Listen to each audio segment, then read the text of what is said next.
안녕하세요. 나탈리입니다. 나탈리의 탭스 투 서세스 들어오신 것을 진심으로 환영합니다. 이렇게 영단기를 통해서 여러분들 만나게 돼서 진심으로 반갑습니다. 탭스는요, Test of English Proficiency Developed by Seoul National University의 약자입니다. 여타의 공인 영어 인증 시험하고는 다르게 영어의 능통성을 측정하는 시험입니다. 그와 관련해서 한국인들에게 취약한 그런 영어 부분에 관련해서 그 시험 문제 적용한 것이기 때문에요. 굉장히 다른 그 공인 영어 인증 시험들하고는 차별화를 둔 점입니다.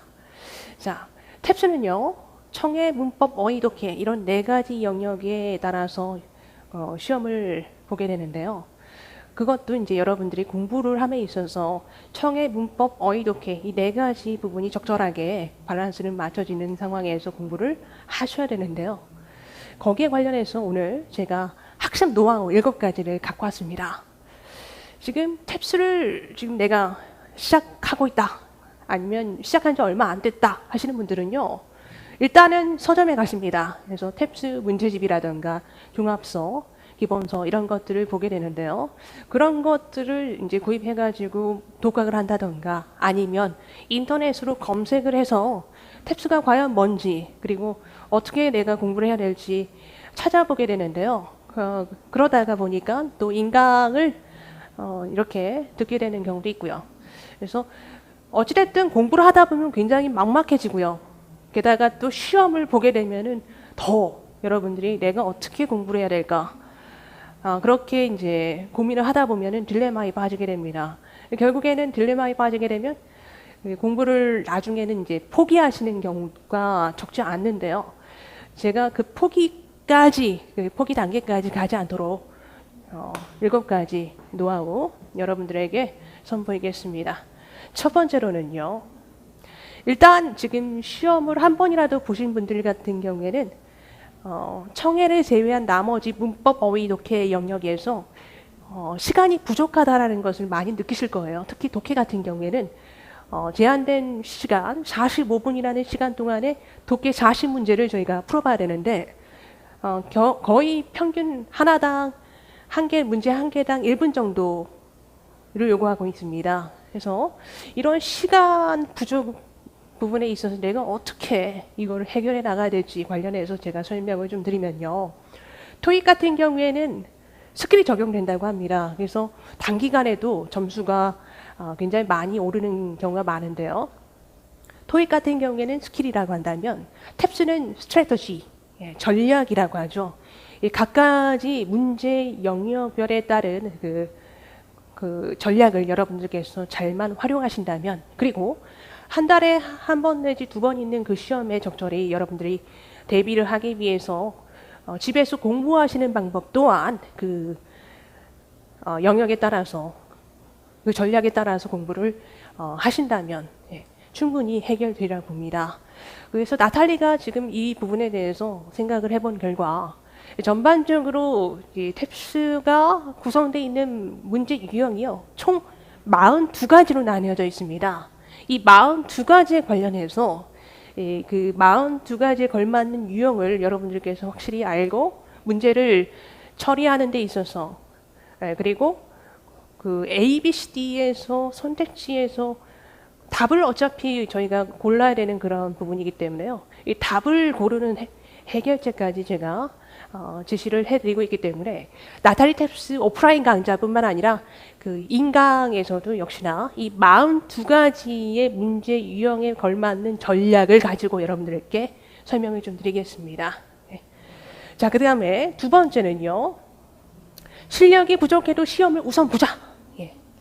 지금 내가 탭스 시험을 지금 보겠다 마음 먹고 찾아본 인강이 바로 지금 나탈리 탭스다라고 하신다던가, 아니면 지금 공부를 어느 정도 했는데 한 지 얼마 안 되신 분들 같은 경우에는 공부를 함에 있어서 지금 당장에는 시험을 보기를 꺼려하시는 분들이 많습니다. 그런 것은 본인이 지금 학습을 진행하는 데 있어서 굉장히 걸림돌이 되는 부분이에요. 그래서 실력이 부족해도 여러분들께서 일단은 시험 신청하시고요. 그다음에 그 시험을 보고 나서 성적표를 가지고 여러분들이 그 학습 스케줄을 짜보시는 게 아마도 장기적으로 봤을 때 시간적인 효율성이라든가 시간 배분적인 부분이라든가 이런 문제가 어느 정도 해결되면서 적절하게 공부를 함에 있어서 도움이 되실 거라고 봅니다. 자, 그다음 세 번째로는요. 2211 법칙이라고 합니다.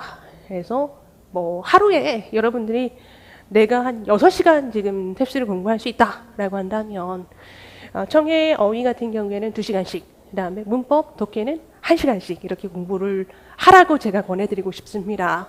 그만큼 청해와 어휘 이 영역에서 여러분들께서 공부해야 되는 부분도 많고요. 그다음에 청해 같은 경우에는 매일매일 공부해도 부족한 그런 영역이죠. 그래서 청해와 어휘 위주로 지금 뭐 계속 공부를 하는 축으로 가신다면 틀림없이 좋은 결과가 있을 테고요. 그러면 선생님 문법, 독해 같은 경우에는 뭐 비중이 적은가요? 그런 것도 아니지만요. 문법, 독해 같은 경우에는 단기간에도 여러분들께서 강도 높은 그런 학습 훈련을 통해서 단기간에도 점수를 많이 올릴 수 있는 그런 영역이기 때문에 밸런스가 맞는 그런 비율이라고 한다면 청해 2시간, 어휘 2시간, 문법, 독해 각각 1시간씩 이렇게 공부를 하라고 권해드리고 싶습니다. 예. 자, 그 다음 네 번째는요. 탭스의 어휘 분량, 알아둬야 되는 그런 분량이 어느 정도인지 제가 말씀드리겠습니다. 탭스가 요구하고 있는 어휘 분량은요. 16,000개 정도 돼요. 예, 토익보다는 많은 편이고 토플보다는 적은 편입니다. 토익 같은 경우에는 기본 어휘라고 하죠. 주로 이제 동사나 명사 관련해서 많이 나오는데 이 기본 어휘 위주로 나오는 게 토익 시험이고, 그리고 토익 같은 경우에는 주로 그 나라 간의 어떤 무역이라든가, 그죠? 아니면 상업적인 경제, 경영, 상업 이런 부분에 관련한 용어들이 많이 나오는가 하면 토플 같은 경우에는 종합적이죠. 네, 그리고 주제별로 나뉘어져 있기도 하고요. 어원별로 나뉘어져 있기도 합니다. 이런 각가지 공인영어 인증시험에 걸맞는 거기에 따른 고유한 특징들을 가지고 있는데요. 탭스도 탭스만의 어떤 어휘 그런 특징들이 있습니다. 탭스는요. 요구하고 있는 어휘 특징 부분이 뭐냐면 굉장히 많은 종류에 해당하는 그런 어휘 영역을 요구하고 있고요. 주로 이제 기본 어휘뿐만 아니라 이 혼동 어휘, 그리고 이디엄, 콜로케이션, 그다음에 고난도 어휘라고 하죠. 이런 부분 종류별대로 봤을 때는 굉장히 각가지의 종류별대로의 그 안에서도 이제 그 어휘 안에 들어가 있는 그 다이어라고 합니다. 한 어휘가 가지고 있는 여러 가지 의미를 되도록이면 많이 알고 계시는 게 좋고요. 그다음에 그 한 어휘하고 비슷한 유의어들 같은 것들도 알아두실 필요가 있습니다. 그래서 주로 이제 유의어를 많이 요구하고 있는 시험이기도 하고, 경우에 따라서 반의어를 암기하시면 또 좋은 그런 부분이 있습니다. 그래서 각가지 영어 시험마다 고유한 그런 어휘의 특징들이 있다라는 건데, 탭스는 굉장히 욕심이 많은 그런 시험이에요. 그래서 여러 가지 각가지 종류의 그런 어휘를 여러분들께서 알고 계셔야 되겠습니다. 자, 그다음 5번째는요. 청해 파트 4를 공략하라. 청해 파트 4는 청해 파트 1, 2, 3 대화형하고는 다르게 청해 파트 4는 담화형으로 구성되어 있습니다. 그리고 이 담화형의 문제 유형 자체가 세 가지로 나뉘어져 있는데요. 첫 번째는 대입학 문제 유형, 두 번째는요 세부정보 파악 문제 유형, 세 번째는요 추론 문제, 이렇게 세 가지로 나뉘어져 있습니다. 그래서 청해 파트 4는 담화형이고 문제 유형이 세 가지의 문제 유형으로 나뉘어져 있다라는 거. 그리고 청해 파트 4하고 문제 유형이 같은 것이 독해 파트 2입니다. 그래서 단순히 청해 파트 4를 공부하는 것 자체가 청해 공부만 될 뿐만 아니라 독해 파트 2에 대한 학습까지 이루어지기 때문에 단기간에 공부를 했을 때 다른 문제 영역에 비해서 여러분들께서 많이 결과를 효과적으로 얻을 수 있는 부분이라고 생각이 됩니다. 게다가 청해 파트 4는요. 청해 파트 1, 2, 3, 4 가운데 얘네가 한 대략 210점 정도라고 한다면 청해 파트 4는 190점에서 200점 정도의 가치가 있는 부분입니다. 즉 청해 파트 1, 2, 3를 다 합친 그 배점이 청해 파트 4의 배점하고 같기 때문에 여러분들이 청해 파트 4를 공부하지 않는다면 절대로 청해 2의 점수가 오르지 않을 거라고 생각됩니다. 그리고 확장해서 독해 파트 2까지 서로 간에 상호 연관성이 있기 때문에 여러분들께서 청해 파트 4를 우선 당장에 공략을 해주시는 게 도움이 될 것 같습니다. 자, 다음 6번째요. 문법 어휘는 동사 부분을 잡아라. 문법과 어휘 같은 경우에는 각각의 문제 개수가 50문제, 어휘 50문제 이렇게 나옵니다. 그 가운데서 동사 부분에 관련한 문제가요. 각각 35개. 그래서 3분의 2 정도 이상이 동사에 관련한 문제가 나오기 때문에 여러분들이 문법의 grammar function이라든가 아니면 어휘의 그 기본적인 그 어휘뿐만 아니라 여러 가지 종류, 영역에 따른 그런 어휘를 암기하실 때 동사 부분을 먼저 공부를 해놓으시면 나머지 부분도 역시나 충분히 자동으로 해결이 될 거라고 생각이 됩니다. 7번째, 매달 순환되는 학습 스케줄을 짜라.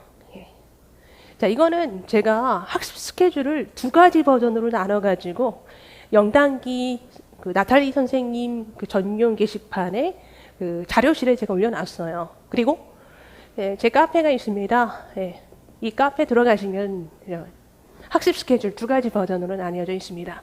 그래서 이 매달 순환되는 학습 스케줄을 여러분들께서 제 거 버전 2가지 버전을 가져다가 한번 여러분들만의 그 스케줄을 다시 한번 편집해서 활용하신다면 충분히 그 시험에 준비를 하는 데 있어서 좀 더 효과적이겠습니다. 자, 이렇게 해서 7가지 제가 학습 노하우에 대해서 설명 좀 드렸는데요. 그 밖에 여러 가지 다양하고 많은 도움이 될 만한 효과적인 그런 컨텐츠는 제가 인강을 통해서 여러분들에게 설명을 좀 더 드리겠습니다. 수고하셨습니다.